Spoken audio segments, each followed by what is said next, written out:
বিসমিল্লাহির রহমানির রহিম। পরম করুণাময় ও অসীম দয়ালু আল্লাহর নামে শুরু। ومن أحسن قولا ممن دعا إلى الله وعمل صالحا وقال إنني من المسلمين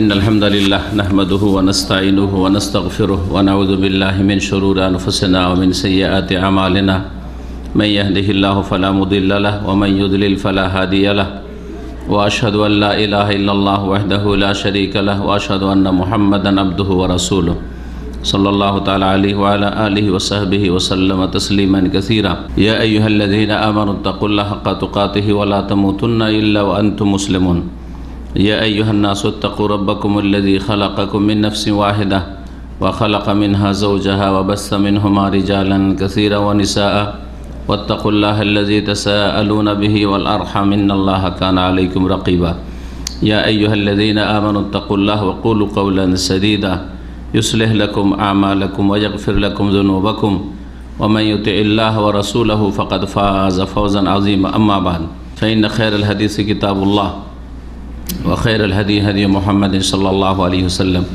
وشر الأمور محدثاتها وكل محدثة بدعة وكل بدعة ضلالة وكل ضلالة في النار أعوذ بالله من الشيطان الرجيم بسم الله الرحمن الرحيم واذكر ربك في نفسك تضرعا وخيفة ودون الجهر من القول بالغدو والآصال ولا تكن من الغافلين মহান আল্লাহর সমস্ত প্রশংসা যে আল্লাহ পাক রব্বুল আলামিন একমাত্র আমাদের সৃষ্টিকর্তা, তিনি আমাদের রিজিক দাতা, তিনি সব কিছুর আমাদের মালিক।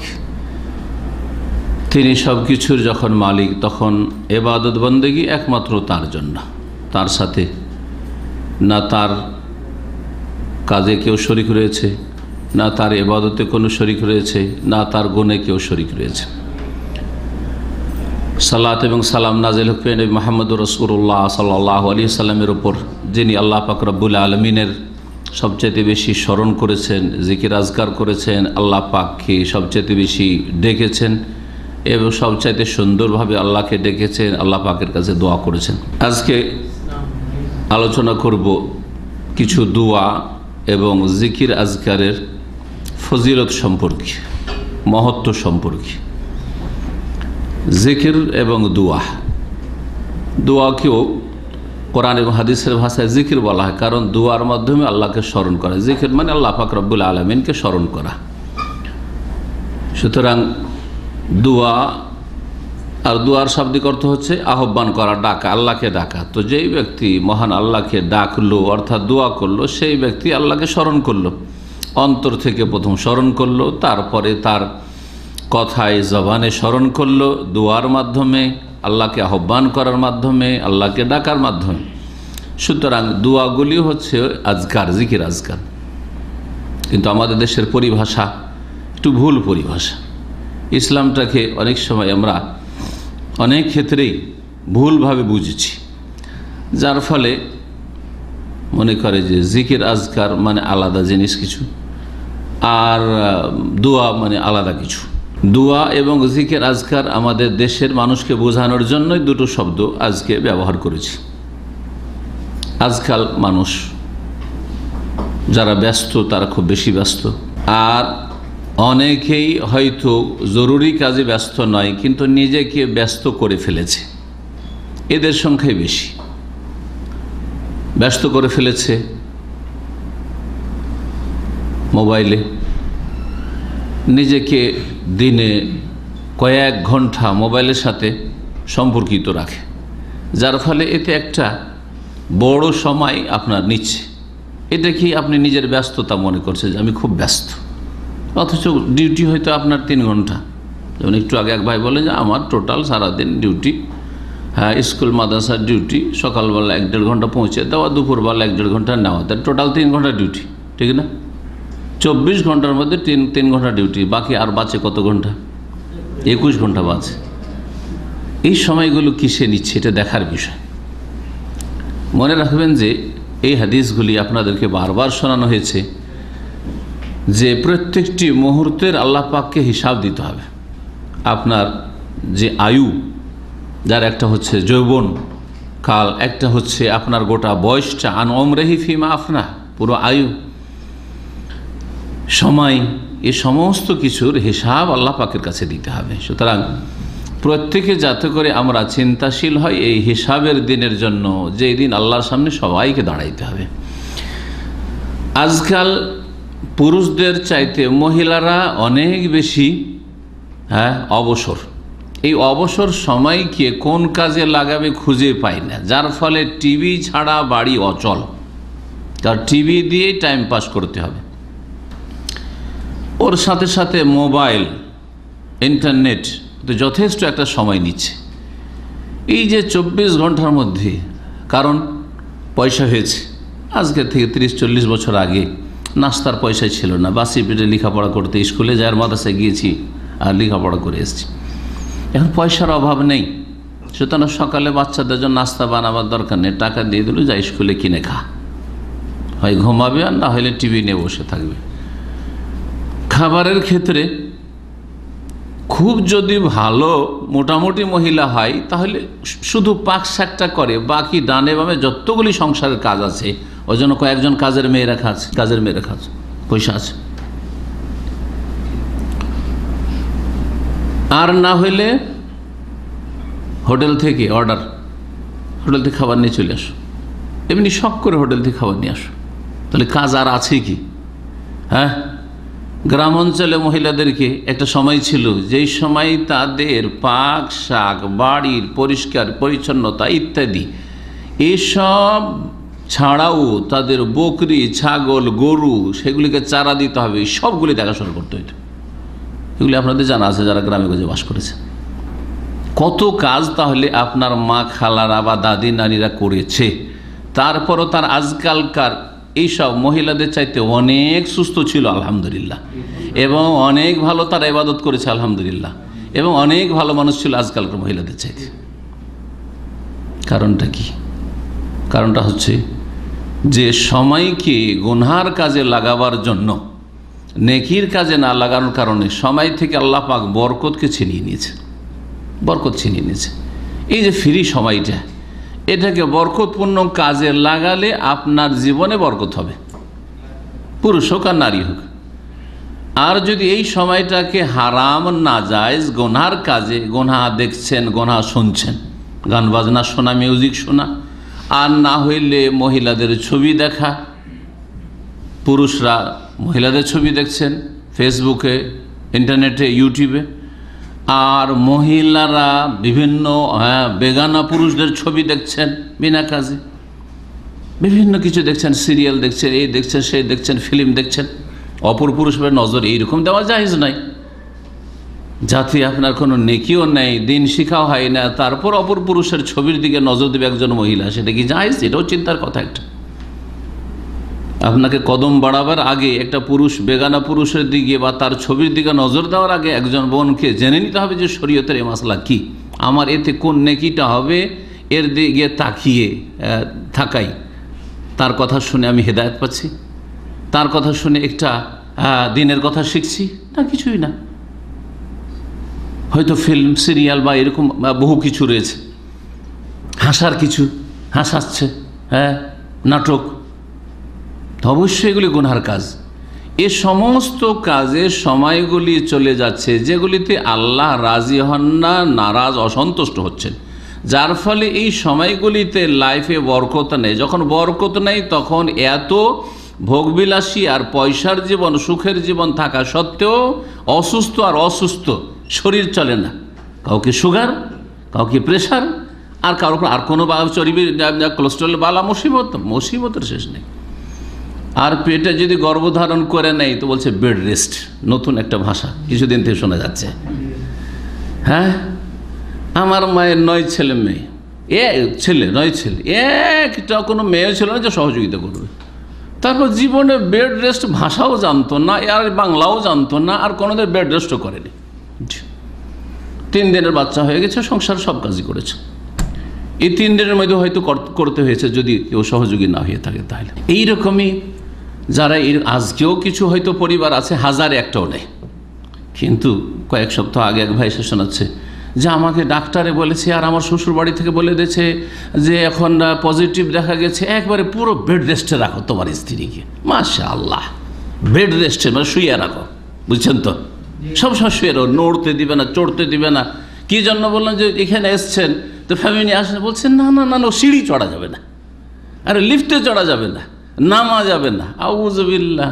তো এখানে আসলে কী করে প্লেনে চড়ে আর নেমে, ওটা তো আরও স্পিডের সাথে এসছে, এতে তো আরও সমস্যা হতে পারে। ওটা আবার কোন বেড রেস্ট হলো, দেশে থাকা উচিত ছিল বিছানায় শুয়ে শুয়ে। আল্লাহুল মুস্তাআন। এই কথাগুলো এই জন্যই বললাম যে এই শ্রেণীর লোক আজকাল মুসলিম সমাজে, তাদের সারাদিনে আল্লাহ পাকের কোনো জিকির স্মরণ আছে, কোনো একটি সুন্নতি দোয়া পড়া আছে, কোনো একটা নেকির ব্যালেন্সের ব্যবস্থা আছে যে আমার ফরজ, হয়তো ফরজটা আদায় করছে কিছু লোক আছে, যারা ফরজও আদায় করছে 5 ওয়াক্ত সালাত আর দৈনন্দিন যা ফরজ রয়েছে সেগুলি, তারাও কিন্তু এই রকমের বড় অঙ্কের নেকি থেকে, জিকির আজকার থেকে, দোয়া থেকে উদাসীন, গাফেল, এবং আল্লাহর সাথে সম্পর্ক তাদের একেবারে দুর্বল, কমজোর, নড়বড়ে। এই হচ্ছে অবস্থা আজকাল। নামাজিদের কথা বলছি, যাদের অতিরিক্ত নেকির কোনো ব্যবস্থা নেই, সময় আছে, ফ্রি সময় নামাজ পড়ার পরে সময় আছে, নেট আছে, মোবাইল আছে, হ্যাঁ, আর না হলে কম্পিউটার আছে, আর কিছু আছে, না হলে টিভি আছে। এই হচ্ছে মুসলিম সমাজের অবস্থা। আর বাকি বেনামাজিদের কথা বাদ দেন, আধা নামাজিদের কথা বাদ দেন, গুনাহগার যারা ফাসেক পাপে ডুবে আছে তাদের কথা বাদ দেন। তাদের জিন্দেগি হচ্ছে পাশবিক জীবন, জি, তাদের মাঝে আর অন্য অন্য পশু পাখির মাঝে কোনো পার্থক্য নেই। অন্য অন্য পশু পাখির চিন্তা হচ্ছে আল বাতন ওয়াল ফারজ, পেট এবং লজ্জাস্থান, যৌন চাহিদা পূরণ করা আর পেটের ক্ষুধা পূরণ করা। ঠিকই তেমনই এই শ্রেণীর মানুষেরও উদ্দেশ্য হচ্ছে জীবনে দুটো, একটা হচ্ছে পেটকে সুখী করা, পকেট গরম করা টাকা পয়সা দিয়ে, আর একটা হচ্ছে যৌন চাহিদা পূরণ করা। জি হ্যাঁ, আল্লাহ পাক রব্বুল আলামিন আমাদেরকে মানুষের মতো মানুষ হওয়ার তৌফিক দান করেন, সত্যিকার মুসলিম হওয়ার তৌফিক দান করেন। আল্লাহ পাক রব্বুল আলামিনের সাথে যে সাক্ষাৎ করতে হবে সেই দিনে আল্লাহ পাক লাঞ্ছিত, অপদস্থ হওয়া থেকে আমাদের রক্ষা করেন, এবং তার জন্য এই দুনিয়ার সময়কে মূল্যবান মনে করে ভালো কাজে, সৎ কাজে, নেকির ব্যালেন্স বাড়াবার কাজে লাগাবার তৌফিক দান করেন।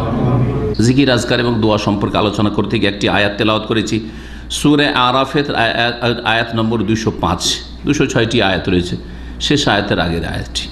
আল্লাহ পাক রব্বুল আলামিন প্রিয় নবী মুহাম্মদ রাসূলুল্লাহ সাল্লাল্লাহু আলাইহি ওয়াসাল্লামকে সম্বোধন করে বলছেন, তাকেই যদি এই সম্বোধন করা হয় আল্লাহ পাকের স্মরণের কথা, আল্লাহ পাকের জিকিরের কথা, তাহলে পরোক্ষভাবে আমাদেরকে কতটা আরও তাগিদ রয়েছে এই বিষয়ে চিন্তা করুন। যদি রাসূলুল্লাহ সাল্লাল্লাহু আলাইহি ওয়াসাল্লাম বলা হয় যে তুমি তোমার রবকে বেশি বেশি স্মরণ করো, হ্যাঁ, এবং এইভাবে স্মরণ করো, এইভাবে স্মরণ করো, এইভাবে আল্লাহর জিকির আজকার করো, তাহলে আমি আপনি এত যে গুনহার মধ্যে রয়েছি, আমাদের কেমন হওয়া উচিত এবং আমাদের আল্লাহ পাকের সাথে সম্পর্কটা কেমন হওয়া উচিত। মহান আল্লাহ সাদ করছে ওয়াজকুর রাব্বাকা, হে নবী মুহাম্মদ সাল্লাল্লাহু আলাইহি ওয়াসাল্লাম, তোমার প্রতিপালককে স্মরণ করো, তোমার প্রতিপালকের জিকির করো। জিকির মানে স্মরণ করা। ফি নাফসিকা, মনে মনে, মনে মনে, আস্তে আস্তে। এমন মনে মনে মানে এমন নয় যে শুধু অন্তরই থাকবে, মনে মনে মানে উচ্চস্বরে নয়, কিন্তু জবান নড়বে, হ্যাঁ, জিহ্বা নড়বে, ঠোঁট নড়বে, এইরকম জিকির আজকার। নিজেকে শোনাবে, অন্য লোককে শোনাবার প্রয়োজন নেই। অন্য লোককে চিৎকার করে জিকির শোনানো, এটা হচ্ছে বেদাতি তরিকা। জিকির চিৎকার করে উচ্চস্বরে করা, হ্যাঁ, আর লোকজনকে শোনানো, এটা হচ্ছে বেদাতি তরিকা। জিকিরের জন্য তসবির মালা জপা, এটা হচ্ছে বেদাতি তরিকা। বেদাতি তরিকাগুলো থেকে সাবধান। জি, সম্মিলিত একসাথে এক সুরে, সুর ধরে জিকির আজকার করা, বক্তা বলছে, হুজুর বলছে, একটু মহব্বতের সাথে জিকির করুন, আর শুরু করে দিলেন আপনার লা ইলাহা ইল্লাল্লাহ, বেদাতি তরিকা 3 নম্বর। 4 নম্বর হচ্ছে অসম্পূর্ণ কথা দিয়ে, শব্দ দিয়ে, বাক্য দিয়ে জিকির করা, শুধু আল্লাহর জিকির, ইল্লাল্লাহর জিকির, হ্যাঁ, এসব জিকির হচ্ছে বেদাতি জিকির। এই 4টি বেদাতি জিকিরের তরিকা বললাম, এগুলি হচ্ছে মুসলিম সমাজের যারা বেদাত থেকে বাঁচে না, যারা রাসূলুল্লাহ সাল্লাল্লাহু আলাইহি ওয়াসাল্লামের সুন্নতি তরিকার পরোয়া করেন না, বেখিয়াল হয়ে তারা মনে করে আমরা তো ভালো কাজই করছি, অহম ইয়াহসাবুন আন্নাহুম ইউহসিনুনা, তাদের জিকিরের এই কোয়ালিটিগুলি পাবেন যে 4 রকম বেদাতি জিকির বললাম। আমাদেরকে সুন্নতি জিকির আজকার করতে হবে রাসূলুল্লাহ সাল্লাল্লাহু আলাইহি ওয়াসাল্লামের তরিকায়। আমি এই কথাটি মাঝে মাঝেই বলি আমার আলোচনায়, যে জিকির করা আল্লাহ পাকের ইবাদত, ঠিক না? জিকির করা কি? মহান আল্লাহর ইবাদত। ইবাদত করতে হবে কার? একমাত্র আল্লাহর। তরিকা কার হবে ইবাদতের? আপনার বাপদাদার তরিকা? হ্যাঁ, আজমেরি তরিকা, খাজা সাহেবের তরিকা, চিশতিয়া তরিকা বা ওই কাদেরিয়া তরিকা? হ্যাঁ, কোনো তরিকা নেই, একমাত্র কোন তরিকা? মুহাম্মদুর রাসূলুল্লাহর তরিকা। ইবাদত জিকির, জিকির হবে একমাত্র কার? আল্লাহর, অন্য কারো জিকির হবে না। হ্যাঁ, ইয়া আলী হবে না, ইয়া হুসাইন হবে না, ইয়া গৌস হবে না, ইয়া খাজা হবে না, ইয়া চিশতি হবে না, এগুলি গায়রুল্লাহর জিকির। হ্যাঁ, শিরকি কুফরিয়া জিকির। আর জিকির হবে একমাত্র মুহাম্মদুর রাসূলুল্লাহ সাল্লাল্লাহু আলাইহি সাল্লামের তরিকা মোতাবেক, তিনি যেই তরিকার জিকির করেন সেই তরিকার জিকির হইতে হবে। এই 2টি শর্তের সাথে আপনার জিকির কবুল হবে। এই সুন্নতি তরিকার কিছু জিকির এবং জিকিরের ফজিলত শোনাবো। মহান আল্লাহ বলছেন নবী মুহাম্মদ সাল্লাল্লাহু আলাইহি ওয়াসাল্লাম, উযকুর রাব্বাকা ফি নাফসিকা, হে নবী তোমার প্রতিপালককে স্মরণ করো, তার জিকির করো মনে মনে, তাদাররুআন একগ্রতার সাথে, বিনয়ী হয়ে, মনোযোগী হয়ে। এক তো জিকিরের সময় আপনার মধ্যে বিনয় এবং একগ্রতা, নম্রতা, নমনীয়তা থাকবে, খুশু থাকবে, যে সত্যি স্মরণ করছেন আপনি, আপনার কলব অন্তর স্মরণ করছে, আপনার প্রতিটি অঙ্গ প্রত্যঙ্গ স্মরণ করছে, আপনার জিহ্বাও স্মরণ করছে। আপনার এই জিকিরের স্বাদ দিচ্ছে আপনার শরীরের প্রতিটি অঙ্গ। জি, এইভাবে আল্লাহকে স্মরণ করবে তাদাররুআন। আর কি? ওয়াখিফাতান, ভয় ভীতির সাথে আল্লাহকে স্মরণ করছেন, ভয় ভীতির সাথে। আল্লাহর আযাবকে বলে ভয়, আল্লাহর পাকড়াওকে বলে ভয়। হ্যাঁ, আল্লাহ পাক শাদীদুল ইকাব, কঠোর শাস্তি দাতা। আল্লাহ পাক সারিউল হিসাব, দ্রুত হিসাব গ্রহণকারী। আল্লাহ পাক রব্বুল আলামিন যে কোনো সময় ধরে নিতে পারেন। হ্যাঁ, আল্লাহ পাকের পাকড়াওর বাইরে, ক্ষমতার বাইরে কোনো শক্তি যেতে পারে না। জি হ্যাঁ, খিফাতান, ভয় ভীতি এর অন্তর নিয়ে আপনি আল্লাহ পাককে স্মরণ করবেন। এবং ভয় ভীতির সাথে সাথে আরেকটি দিক রয়েছে, সেটা হচ্ছে আল্লাহ পাকের রহমতের আশা আকাঙ্ক্ষাও রাখবেন। এমন ভয় না যে একবারে ভয়ে নিরাশ হয়ে যাওয়া, যেমন কোনো জালেম, যেই জালেম বুঝতে পারছে এ যদি আমাকে ধরতে পারে তাহলে জবাই করে দেবে, সেই জালেমের কাছে আশা কিছু নেই, শুধু ভয় আছে। রব্বুল আলামিনের কাছে আশা আছে তার রহমতের, আর ভয় আছে তার আযাবের। জি, ইয়ারজুনা রাহমাতাহু ওয়া ইয়াখাফুনা আযাবাহ। আল্লাহ পাক কোরআনে কারীমে সূরা ইসরাতে বলেছে, ইয়ারজুনা রাহমাতা, আল্লাহ পাকের রহমতের আশা রাখে বান্দা, ওয়া ইয়াখাফুনা আযাবাহ, আল্লাহ পাকের আযাব শাস্তিকে ভয় করে। এইভাবে জিকির আজকার হইতে হবে। খিফাতান, জিকিরের কোয়ালিটি দেখেন, বিনয়ের সাথে।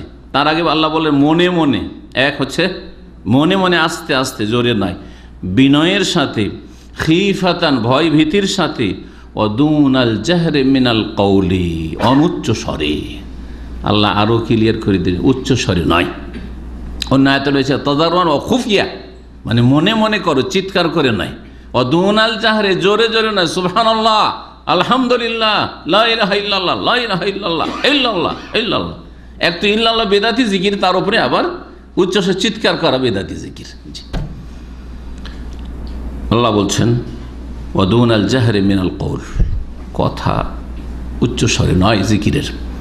বিল গুদু ওয়াল আসাল, সকাল সন্ধ্যায়, তার মানে সারাদিন। হ্যাঁ, একটা অর্থ হচ্ছে সারাদিন, সবসময়। কারণ আমরা আমাদের বাক ভঙ্গিমায় বলি যে অমুকের সাথে আমার সকাল বিকাল দেখা হয়, মানে কি সবসময় দেখা হয়, যখন তখন দেখা হয়। এটা মানে যখন তখন দেখা হয়, এর মানে এই না যে সকালে দেখা হয় আর বিকালে দেখা, দুপুরে কোনোদিন দেখা হয় না, রাত্রিবেলা দেখা হয় না, এটা বোঝায় না। কিন্তু আমরা বোঝাই যে হ্যাঁ সব সময় বা যখন তখন দেখা হয়। তো আল্লাহ পাকের বিল গুদু ওয়াল আসাল, সারা দিন সারা রাত আল্লাহ পাককে স্মরণ করতে থাকুন। অন্তরের জিকির সব সময় হইতে হবে, আল্লাহ যেন স্মরণে থাকে। জবান সবসময় কাজ না করতে, মানুষের সাথে কথা বলতে হচ্ছে, হ্যাঁ, সংসারের কাজ করতে হচ্ছে, ডিউটির কাজে কথা বলতে হচ্ছে, কিন্তু অন্তরের জিকির সবসময় আল্লাহকে কখনো অন্তর থেকে ভুলে যাবেন না। কারণ যেই ব্যক্তির অন্তর আল্লাহ থেকে উদাসীন হয়ে গেল, গাফেল হয়ে গেল, সেই ব্যক্তি যে কোনো সময় শয়তানের শিকার হইতে পারে, সেই ব্যক্তি যে কোনো সময় পথভ্রষ্ট হইতে পারে, তার দ্বারা পাপ হইতে পারে।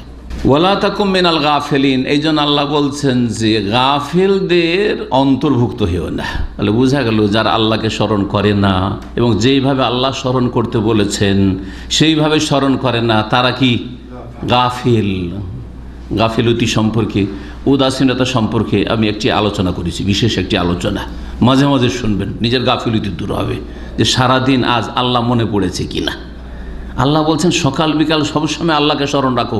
সারাদিন আল্লাহর কথা মনে পড়েনি, সারাদিন আখিরাতের কথা মনে পড়েনি, সারাদিন জান্নাত জাহান্নামের কথা স্মরণ হয়নি, সারাদিন মৌতের কথা স্মরণ হয়নি যে আজকে এক্ষুনি চলে যেতে পারি, কোনো কিছু না। কিন্তু পয়সার কথা, স্ত্রীর কথা, ছেলে মেয়ের কথা কতবার যে স্মরণে আসছে আল্লাহ পাক ভালো জানে। তাহলে আপনি দুনিয়াকে প্রাধান্য দিচ্ছেন না আখিরাতকে প্রাধান্য দিচ্ছেন? আপনার কাছে দুনিয়া বেশি মূল্যবান না আখিরাতকে সুন্দর করা বেশি আপনার কাছে মূল্যবান? আল্লাহ পাক যেন বুঝার তৌফিক দান করেন, আমলের তৌফিক দান করেন।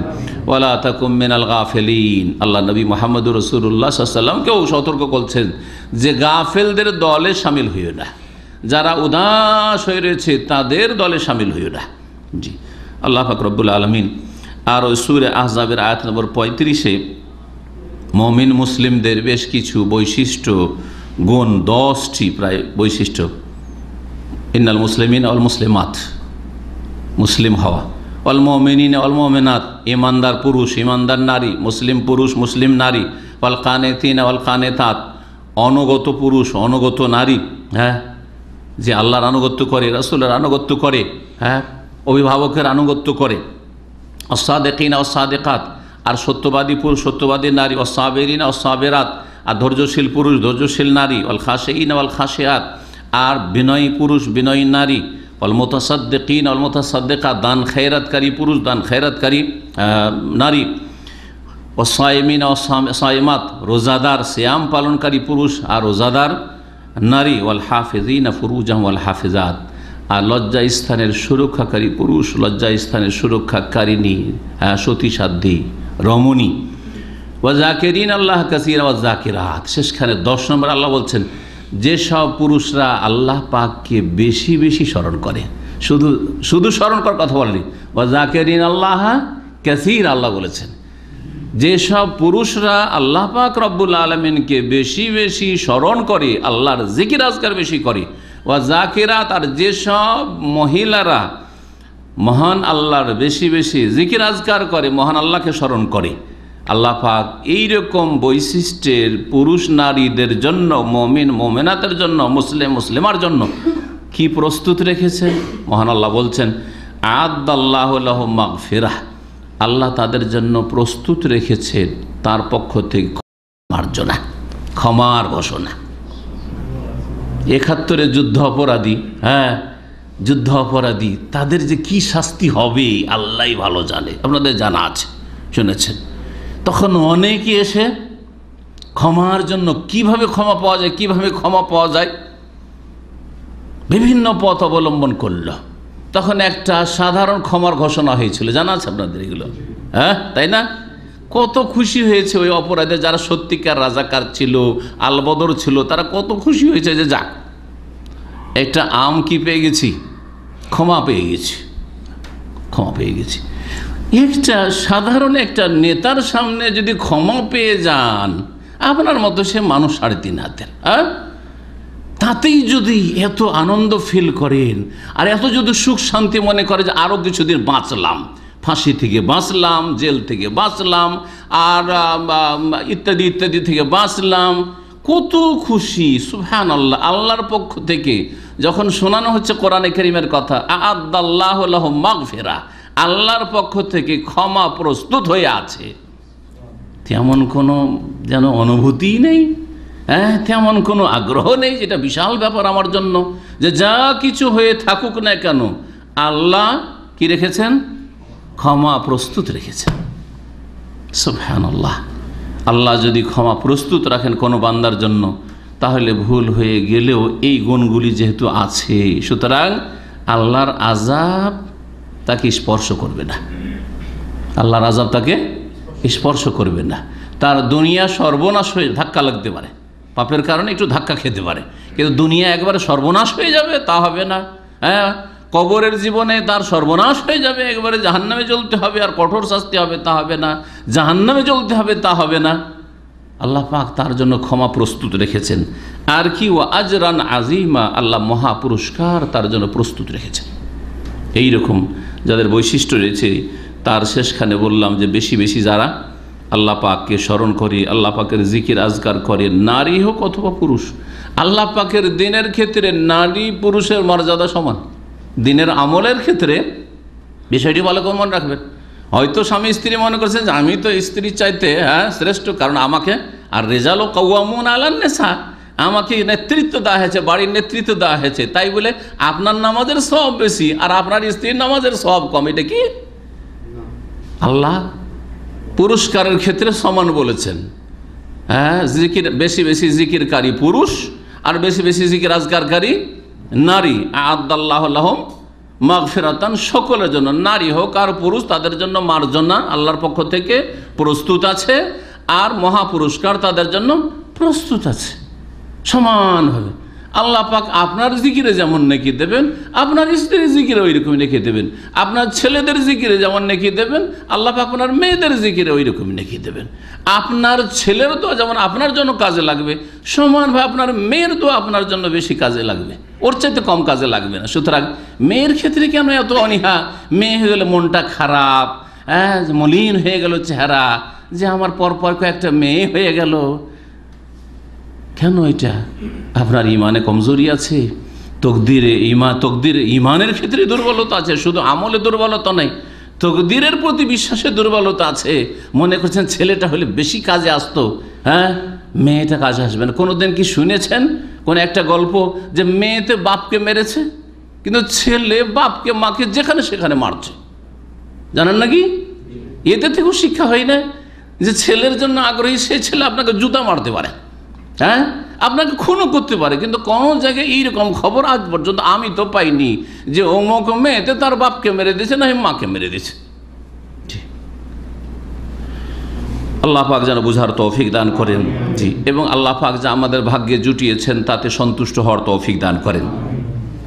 এই আয়াতের তাফসিরে সৌদি আরবের বিগত প্রধান মুফতি এবং পৃথিবীর সবচেয়ে বড় আলেম বিংশ শতাব্দীর আল্লামা ইমাম শেখ আব্দুল ইবনে বাজ রাহিমাহুল্লাহ তাআলা বলছেন যে এই আয়াত ফিট হবে ওই সমস্ত লোকের ওপর, বেশি বেশি জিকিরকারী পুরুষ আর বেশি বেশি জিকিরকারী নারী, তাদের জন্য মাগফিরাত রেডি আছে আর মহাপুরস্কার রেডি আছে।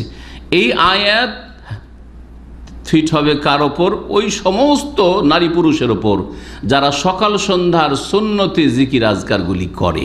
1 নম্বর শুনে রাখেন, 5 ওয়াক্ত নামাজের পরে 2 নম্বরে জিকির আজকারগুলি ঠিকভাবে করে, নামাজ পড়ে টান দেয় না, নামাজ পড়ে বেদাতি সম্মিলিত মোনাজাত করে না, বরং সুন্নতি জিকির আজকার করে। 3 নম্বরে ঘুমাবার আগে এবং ঘুম থেকে উঠে যে জিকির আজকারগুলি রয়েছে, দোয়াগুলি রয়েছে, সেগুলি যারা পড়ে তারা এই আয়াতের ফজিলতে শামিল হবে। আল্লাহ যেন তাদের দলে শামিল হওয়ার তৌফিক দান করেন। সুতরাং প্রাথমিক পর্যায়ে 3টা বললাম, সকাল সন্ধ্যার জিকিরগুলো মুখস্থ করে পড়ার চেষ্টা করেন, ভাইদেরকে বলছি, বোনদেরকে বলছি। আর 5 ওয়াক্ত নামাজের পরে যে জিকির, 10-এর বেশি জিকির আজকার রয়েছে, সেগুলি পড়ার চেষ্টা করেন, মুখস্থ না থাকে মুখস্থ করার চেষ্টা করেন। আর শোয়ার আগে বিছানায় যখন গেলেন তখন যে জিকির দোয়াগুলি রয়েছে সেগুলি প্রায় মুখস্থই আছে, সেগুলি আমল করার চেষ্টা করেন। আর 2-4টা মুখস্থ যদি না থাকে তো সেগুলো মুখস্থ করে নেন। আর ঘুম থেকে উঠে ভুলিয়েন না, ওই দোয়াটা পড়েন। মাঝখানে যদি ঘুম ভেঙে যায় সেখানে একটি দোয়া আছে বা কিছু তাসবিহ আছে, জিকির আজকার আছে, সেগুলিও ফলো করার চেষ্টা করেন। আল্লাহ পাক যেন তাদের দলে শামিল হওয়ার তৌফিক দান করেন যাদের আল্লাহ পাক এখানে প্রশংসা করেছেন। এখন আপনাদেরকে শোনাবো জিকির আজকারের ফজিলত সম্পর্কে এবং তার জন্য যে উৎসাহিত করা হয়েছে নবী করিম সাল্লাল্লাহু আলাইহি ওয়াসাল্লামের পক্ষ থেকে কিছু হাদিস শোনাব। আবু দারদা রাদিয়াল্লাহু তাআলা আনহু থেকে বর্ণিত, তিনি বলছেন কালান নবী সাল্লাল্লাহু আলাইহি ওয়াসাল্লাম, নবী করিম সাল্লাল্লাহু আলাইহি ওয়াসাল্লাম বলেন, আলা উনাব্বিউকুম বিখাইরি আমালিকুম, তোমাদের কি বলে দেব না সবচাইতে উৎকৃষ্ট আমল সম্পর্কে, সবচাইতে ভালো আমল সম্পর্কে। ফরজের পরে মনে রাখবেন, ফরজ নামাজের পরে, ফরজ রোজার পরে, ফরজ জাকাতের পরে, ফরজ হজের পরে, ফরজগুলির পরে বাপ মায়ের খেদমত যতটা ফরজ, খাবার অভাব আছে তা দেওয়া, হ্যাঁ মাসা লাগবে, থাকার জায়গা লাগবে তা দেওয়া, হ্যাঁ চিকিৎসা লাগবে তা দেওয়া, যতটা ফরজ আছে। ফরজের পরে নফল, নফল বাবার জন্য মেলা টাকা পাঠাচ্ছেন, ওগুলোর চাইতে বেশি ফজিলতার আমল এটি যেটি বলতে যাচ্ছি।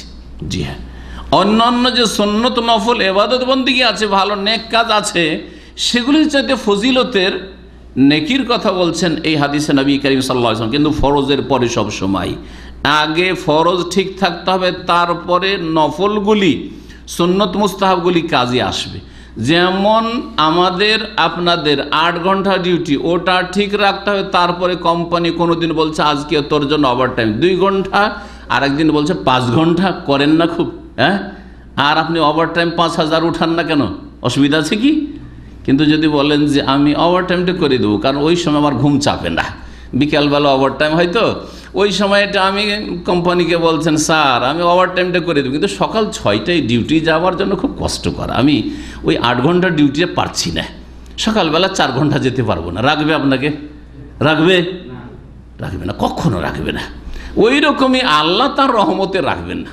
যেই ব্যক্তি ফজর নামাজ পড়লো না আর বলছে যে আমি সালাতুল জোহা পড়বো, ইশরাকের নামাজ পড়বো, আমি এই তসবিহ জিকির আজকারগুলি ফলো করব, আমি ঘুমাবার সময় দোয়া পড়ে শুইব, আমি সকাল সন্ধ্যার জিকির আজকার পড়বো, আর যখন নামাজটা পড়বো তখন জিকির আজকার করি নামাজের পরে পড়বো। সব সুন্নতগুলি ঠিক আছে, ওভার টাইম ঠিক আছে, কিন্তু তার আসল টাইমের ডিউটি তার ঠিক নেই, যার ফলে আল্লাহ তাকে তার রহমতে রাখবেন না। সুতরাং এইরকম লোককে জান্নাত দেবেন না। ভালো করে শুনে রাখেন, এ ফজিলতুল কার জন্য? কমপক্ষে যেই ব্যক্তি ফরজ অজেব আদায় করে তার জন্য। যে ফরজ অজেবে ঘাটতি করে, যে আমি 4 ওয়াক্ত নামাজ পড়ি আর বাকিটা ঘাটতি পূরণ করেন ও জিকির আজকার দিয়ে, কোশ্চিন কালেও হবে না। শুনে রাখেন, ইসলামকে ওইভাবে বুঝতে হবে যেভাবে আল্লাহ নাজিল করেছে। মুশকিল হচ্ছে আমাদের দেশের মানুষরা ইসলামকে নিজের খেয়াল খুশি বুঝেছে, সারা জীবন বহু হারাম কাবিরা করলো, সুদ আর ঘুষ আর শিরকি আকিদাও ডুবে আছে, কবর মাজারের আকিদায় ডুবে আছে, নামাজ ছাড়ছে আর মনে করে যে এইরকম নফল কিছু ইবাদত বন্দেগী দিয়ে 49 কোটি নেকি হাসিল করে জান্নাত চলে যাও, কোশ্চিন কালেও যেতে পারবে না, কোশ্চিন কালেও যেতে পারবে। নবী করিম সাল্লাল্লাহু আলাইহি ওয়াসাল্লাম বলছেন আলা উখবিরুকুম বিখাইরি আমালিকুম, তোমাদেরকে কি জানিয়ে দেব না তোমাদের সবচেয়ে উৎকৃষ্ট আমল সম্পর্কে, ওয়া আযকাহা ইনদা মালিকিকুম, এবং সবচেয়ে পবিত্র আমল সম্পর্কে, তোমাদের যিনি অধিপতি, তোমাদের যিনি মালিক মহান আল্লাহ, তার কাছে সবচেয়ে পবিত্র কাজ, সবচেয়ে পবিত্র আযকা।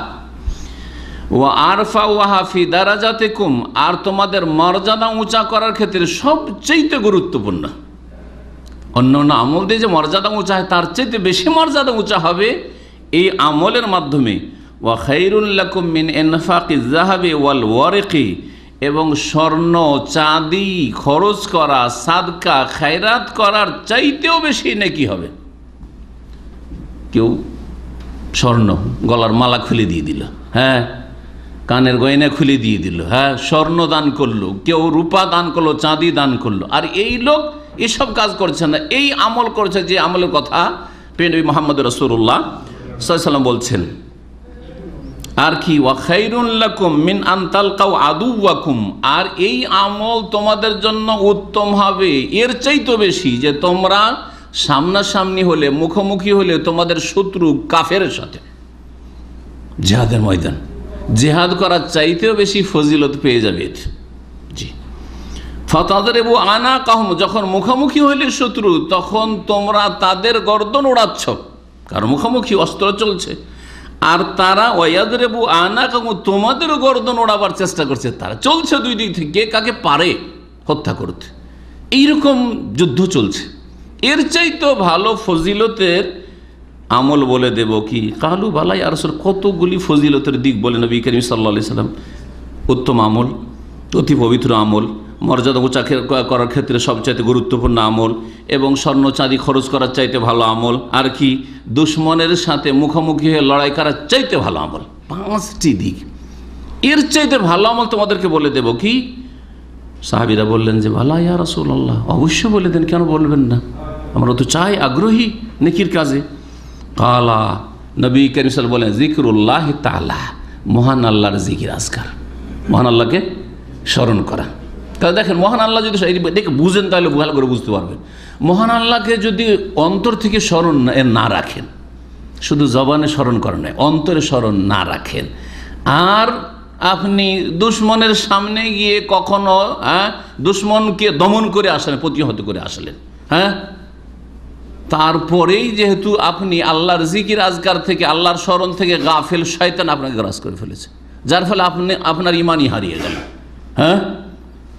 বেদিন হয়ে গেলেন, বেনামাজি হয়ে গেলেন, পাপে ডুবে গেলেন, একটু প্রলোভন কোথাও পেলেন বা চাপের মুখে আসলেন, তখন সবকে জায়েজ মনে করে নিলেন। জি হ্যাঁ, হতে পারে কি পারে না? যেই ব্যক্তি আল্লাহর স্মরণ থেকে গাফিল হবে, সেই ব্যক্তি স্বার্থের জন্য চুরিও করে নিতে পারবে, ডাকাতিও করে নিতে পারবে, ধার নিয়ে বেইমানি করে নিতে পারবে। সুন্দরী একটা মেয়ে যুবতী দেখলে ও নিজেকে সামলাইতে পারবে না, যদিও হয়তো জিহাদের ময়দানে একবার গেছে, যখন আল্লাহর স্মরণ থেকে গাফিল হয়ে যাবে। কিন্তু আল্লাহর স্মরণ যদি সবসময় থাকে অন্তরে, তো কখনো পাপের কাছে যেতে পারবে না, কারণ যখনই শয়তান তাকে প্ররোচিত করবে পাপের জন্য, তখন আল্লাহ স্মরণ হয়ে যাবে। তাযাক্কারু, আল্লাহ করে বলছেন, তখন আল্লাহ হঠাৎ করে স্মরণ, ফাইযাহুম মুবসিরুন, তখন চোখ খুলে গেছে যে না, আমি তো এই জাহান্নামের পথে যাচ্ছি, কখনোই কাজ করব না, কখনোই কাজ করব না। জিকির আজকার মানে শুধু মন্ত্র পাঠ নয়, ভালো করে শুনে রাখেন। আজকাল অধিকাংশ লোক যারাও জিকির আজকার করে, মুশকিলটা হচ্ছে আমাদের জিকিরে কি বলি তা বুঝি না, তরজমা বুঝলাম না, তার প্রতিফলন ঘটল না আপনার জীবনের ওপর, কারণ আপনার কলবে নামে না ওই কথাটি, মুখে যেটা উচ্চারণ করছেন। নামাজের পরে সকলেই বলছেন, যারা নামাজ পড়ছেন, আস্তাগফিরুল্লাহ আস্তাগফিরুল্লাহ আস্তাগফিরুল্লাহ, এখানে পড়লেন এখানে পড়লেন না, তাহলে এই আস্তাগফিরুল্লাহর প্রতিফলন কি আপনার লাইফে হবে? রেজাল্ট, ফলাফল দেখা দিবে না। তিরমিজির হাদিস, ইবনে মাজার হাদিস, হাদিসটিকে আল্লামা আলবানী সহিহ বলেছেন, সহিহুল জামের 2629 নম্বর হাদিস। আর একটি হাদিস শোনাই, অল্প মেহনতেই অনেক নেকি রয়েছে, অনেক ঘাটতি পূরণ করতে পারবেন। অতীতে যেগুলো হয়ে গেছে ভুল, করার তো কিছু নেই। আগামীতে আপনি ফরজ ওয়াজিবে ঘাটতি করবেন না, কিন্তু অতীতে ফরজ ওয়াজিবে ঘাটতি হয়েছে, করার কি আছে? তাহলে এই সুন্নত নফল দিয়ে আপনাকে কী করতে হবে? ঘাটতি পূরণ করার চেষ্টা করতে হবে। সহিহ বুখারীর শেষ হাদিস এই হাদিসটি, এবং সহিহ মুসলিমও রয়েছে।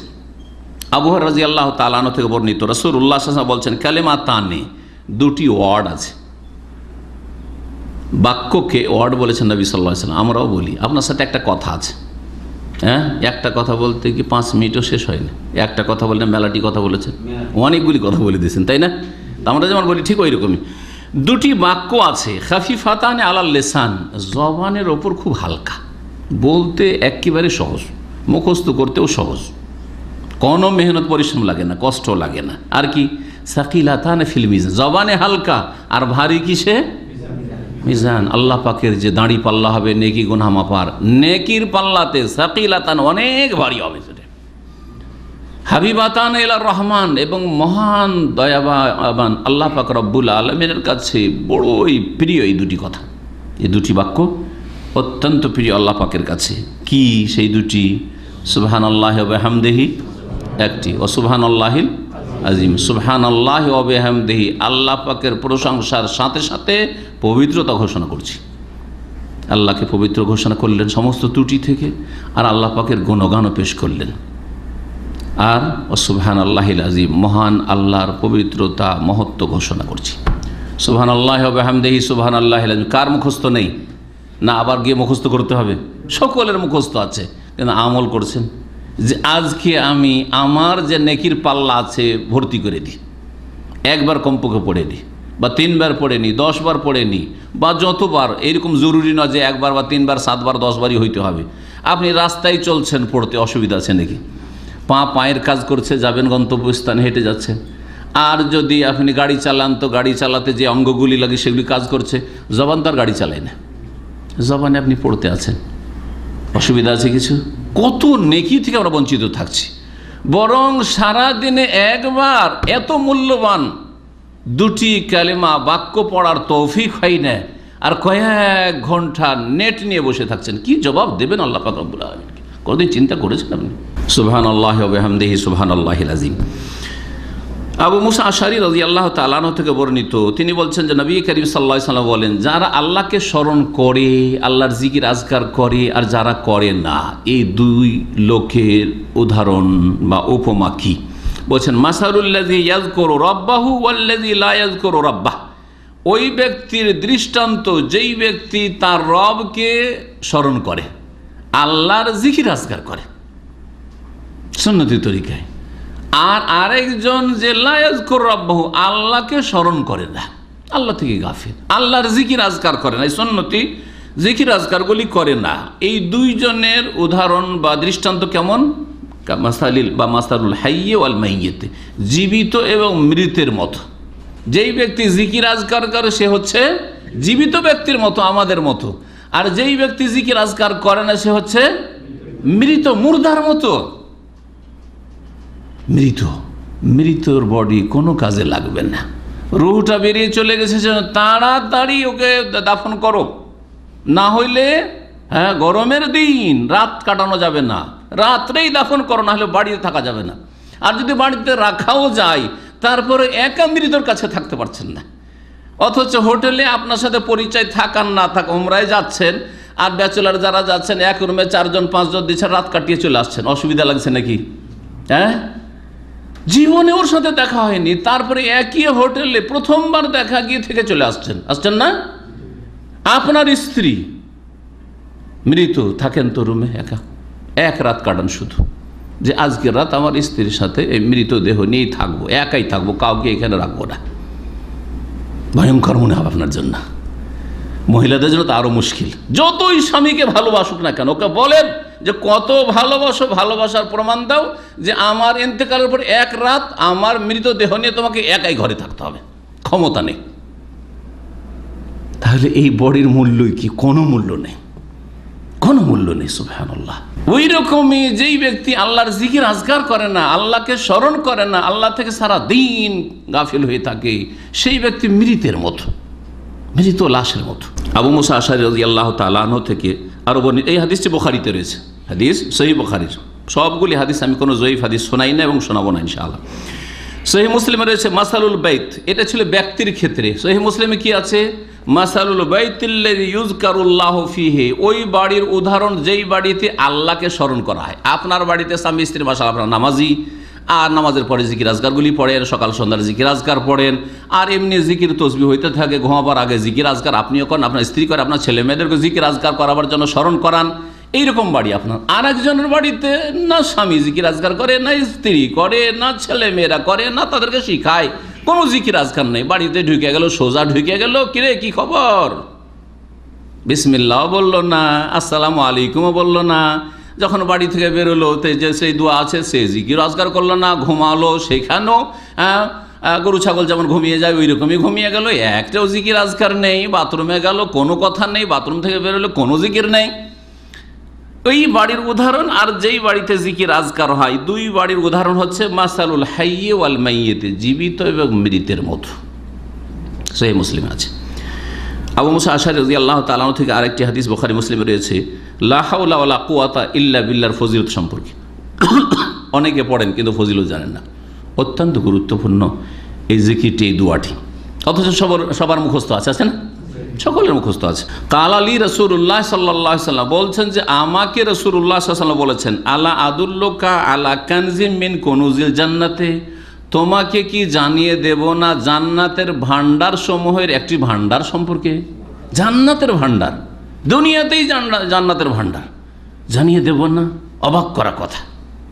এটা হচ্ছে বাকভঙ্গিমা, হ্যাঁ, বক্তার আকর্ষণ সৃষ্টি করার জন্য। যদি এমনি বলে দিতেন যে লা ইলাহা ইল্লা হাওলা ওয়ালা কুওয়াতা ইল্লা বিল্লাহ বলো, এটা হচ্ছে জান্নাতের ভান্ডার, জান্নাতের খাজানা, হ্যাঁ, কানজ, তাহলে হয়তো খেয়াল করতো না। তোমাদেরকে একটা কথা বলে দেব কি, সবার কান খাড়া হয়ে গেছে, তাই না?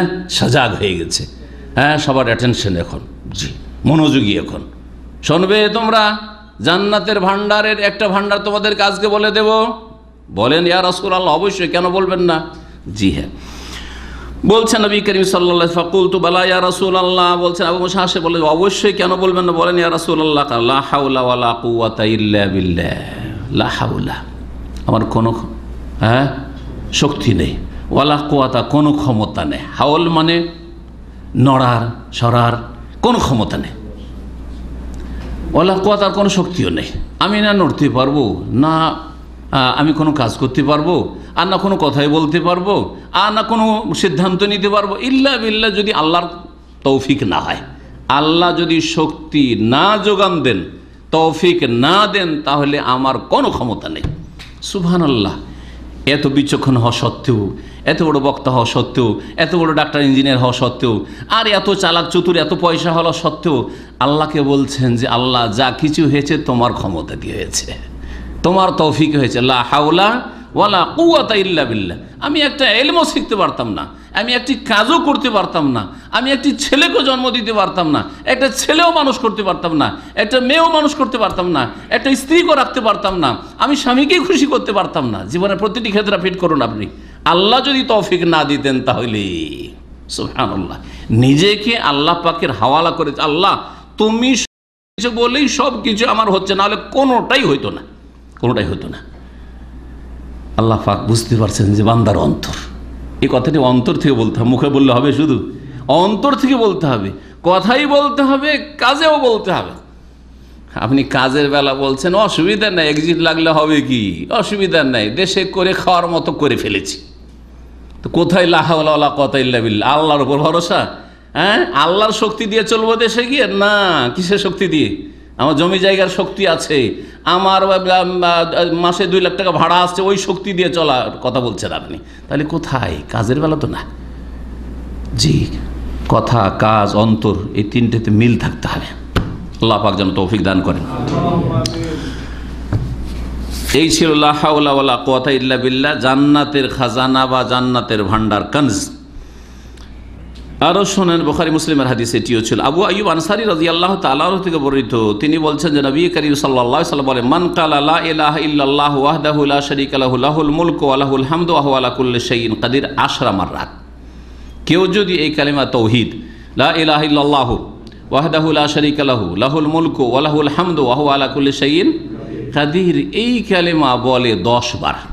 গত শুক্রবারে আমার একটা আলোচনা ছিল নফল ইবাদত সম্পর্কে, তাতে 100 বারের ফজিলত সহিহ বুখারীর হাদিস শুনিয়েছি, এতে 10 বারের। অনেকে আছেন যে 100 বার হয়তো পারলেন না, কোনো দিন এত ব্যস্ততায় থাকলেন বা ভুলে গেলেন হয়তো, না 100 বার আজকে পুরা করতে পারলাম না, আমার দ্বারা হইল না। তাহলে কমপক্ষে 10 বার তো সহজ, ঠিক না? 10 বার কমপক্ষে করেন, কি ফজিলত তাই দেখেন।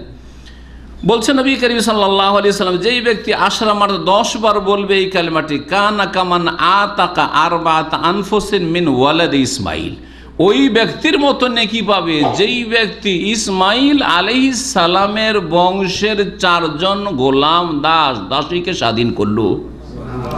ইসমাইল আলাইহিস সালামের বংশই হচ্ছে রাসূলুল্লাহ সাল্লাল্লাহু আলাইহি সাল্লামের বংশ, কারণ ইসমাইল আলাইহিস সালামের বংশ মুহাম্মদ রাসূলুল্লাহ সাল্লাল্লাহু আলাইহি সাল্লাম, হ্যাঁ, কুরাইশ বংশ। আর এই বংশের চাইতে শ্রেষ্ঠ বংশ পৃথিবীতে দিন দুনিয়ার ক্ষেত্রে কোথাও নেই। তবে দিন থাকতে হবে, যদি দিন থাকে তাহলে, যে দিন না থাকে, অনেকে আছে আওলাদে রসুলের দাবিদার, হ্যাঁ, ভারত, বাংলাদেশ, পাকিস্তান আওলাদে রসুলের দাবিদার সবগুলি, তাদের কাছে প্রথম কথা বংশ পরম্পরার কোনো হদিস নেই, শুধু মৌখিক দাবি দুনিয়ার ইনকামের জন্য। কারণ এই দেশের লোকজনের কাছ থেকে নজর নিয়াজ, টাকা পয়সা যদি হাতিয়ে নিতে হয়, তাহলে কি বলতে হবে যে আমি হচ্ছি আওলাদে রসুল পীর, ওরা এমনি পীর আর আমি হচ্ছে আওলাদে রসুল, জি, রসুলের বংশের, দুনিয়ার স্বার্থে। 2 নম্বর কথা, যদি ধরেন আওলাদে রসুল, রসুল্লাহ সাল্লাল্লাহু আলাইহি ওয়াসাল্লামের বংশেরই, বংশ পরম্পরা প্রমাণ করে দিল, তার কাছে আছে, প্রুফ আছে, সিলসিলা সব আছে তার কাছে, তার সাথে সাথে তার আকীদা আমল যদি ঠিক না থাকে, আকীদাই শিরকি আকীদা, ওয়াহদাতুল ওজুদের কুফরি আকীদা, হ্যাঁ, যিনি আল্লাহ তিনি মুহাম্মদ, এগুলো হচ্ছে সুফিদের আকীদা। তাদের আকীদা যে নবী রসুলের চাইতে ওলিয়া বেশি ক্ষমতা রাখে, এই সুফিবাদে শিখিয়েছে যে অলি আউলিয়া এত ক্ষমতা রাখে যে আল্লাহ পাক রব্বুল আলামিন তাদেরকে যা ইচ্ছা তাই করার ক্ষমতা দিয়ে রেখেছেন। তাদের ভাষায় অলি আউলিয়া মারা গেলে মরে না, বরং জীবিত থাকা অবস্থার চাইতেও বেশি শক্তিশালী হয়ে যায়।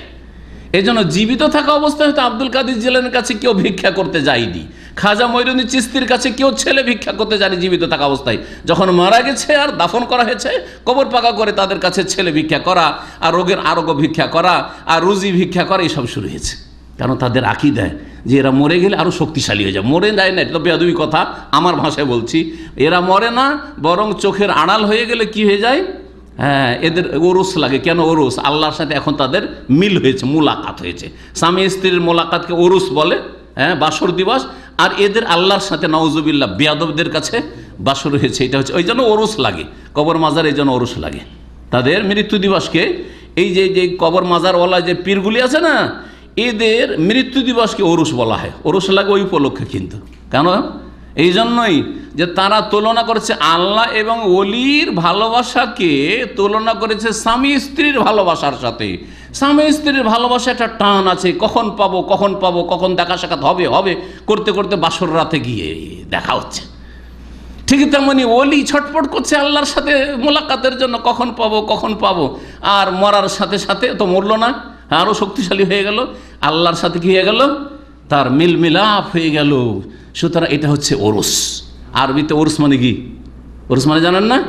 আরবিরা কি বলে? সৌদি আরব তো থাকছে ওরস মানে বিবাহ। হ্যাঁ, ওরস মানে বিবাহ হচ্ছে।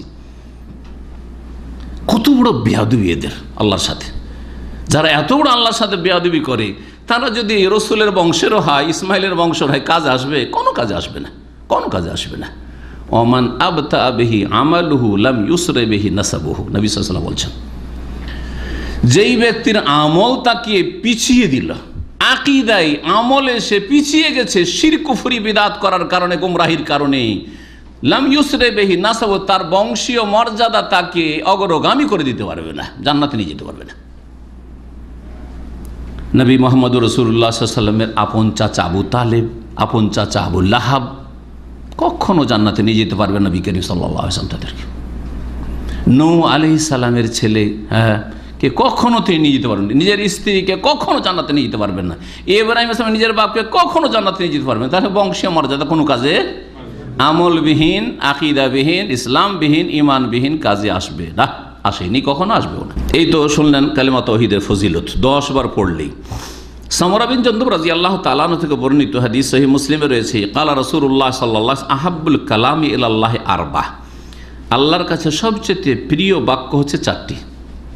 আল্লাহর কাছে সবচেয়ে প্রিয় বাক্য হচ্ছে, প্রিয় কালিমা হচ্ছে 4টি। কি জানেন?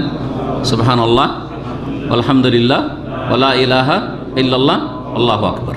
জি, তাসবিহ, আলহামদুলিল্লাহ, তাহমিদ, আর তাহলিল, লা ইলাহা ইল্লাল্লাহ, আর তাকবীর, আল্লাহু আকবার। কত সহজ! সুবহানাল্লাহ, আলহামদুলিল্লাহ, লা ইলাহা ইল্লাল্লাহ, আল্লাহু আকবার। জি, চলতে ফিরতে উঠতে বসতে সুবহানাল্লাহ, আলহামদুলিল্লাহ, লা ইলাহা ইল্লাল্লাহ, আল্লাহু আকবার। এই হচ্ছে আল্লাহ পাকের কাছে সবচেয়ে প্রিয় কথা। রাওয়াহ মুসলিম, হাদিস সহিহ মুসলিমের।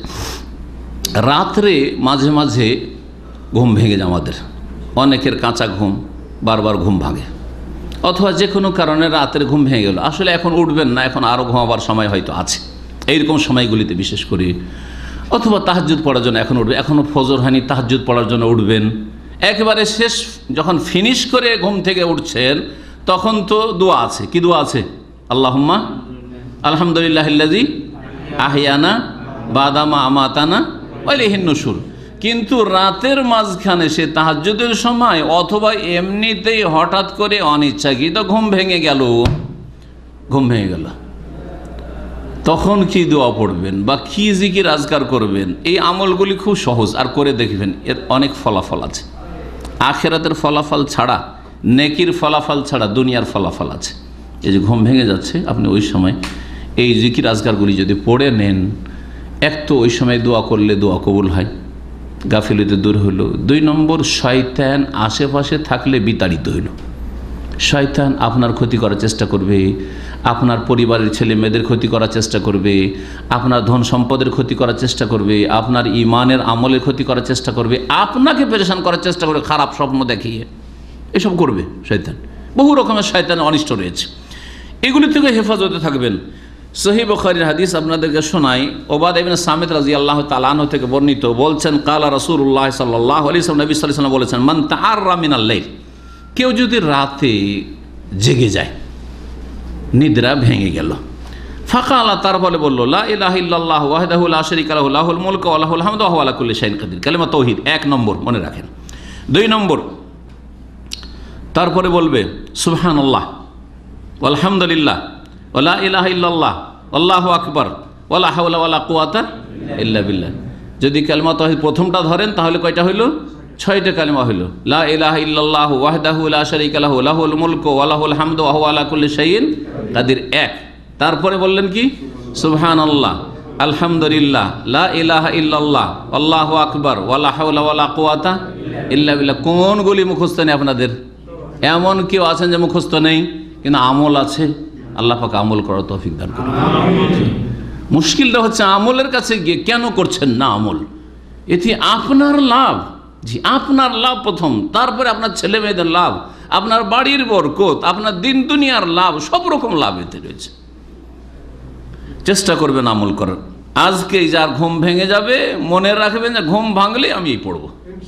তারপরে আরেকটা জিনিস আমি পরীক্ষা করে দেখেছি, হয়তো কখনো কখনো এরকম হয় যে ঘুম টাইম বে টাইম হয়ে যায়, মানে অভ্যাস আছে হয়তো রাত 11টায় ঘুমিয়ে যাওয়ার, একদিন হয়তো লেট হয়ে গেছে, যার ফলে ওই দিন কি হয় ঘুম আসতে চায় না, ঠিক হয় না এরকম।